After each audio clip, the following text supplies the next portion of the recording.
Toyota Vios Gen 4.5. So push start installation with remote start. Version 1 tong kinabit natin. Nag-avail na rin sir ng trunk release. And magkakaroon kayo ng dalawang Toyota key fob. So dito pwede na kayo mag-remote start. Hold nyo lang yung lock button. 25 seconds. Start na yan. Okay, so 70 to 100 meters away po. Mare-remote start nyo na yung kotse. And then yung trunk release ni sir, in-incorporate na rin natin. Kasi meron na siya from casa. So hold nyo lang yung trunk button. Mag-open na rin siya. Yan, okay. Tapos pwede na kayo maglagay ng gamit dyan.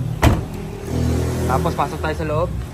Pakita ko yung push start button na kinabit natin.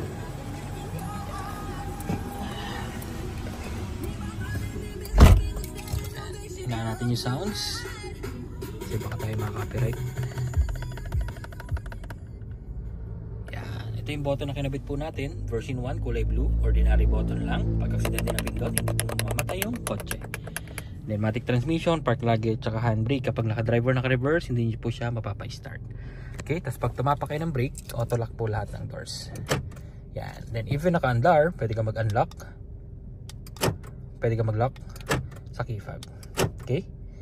Yan.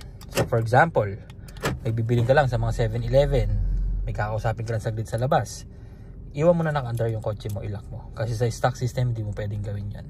Okay? Para pagbalik mo, malamig pa. Kung saglit lang, kasi pag matagal, patay mo na lang yung makina mo, sayang gas. Pag gusto mong patayin, apakan mo naman yung brake, isang pindot, patay na yan. Without stepping sa brake, unang pindot, accessories, pangalawa, on, yan, pangatlo, patay. Pag gustong start, apak sa brake, isang pindot, start na rin po yan. Alright, so napakadali lang naman niya gamitin. Kasi version 1 lang naman ta. Alright, so yun lang naman guys. Maraming salamat. So medyo paubos na yung stocks ko this year. So unahan na lang po tayo. Maraming salamat. Bye.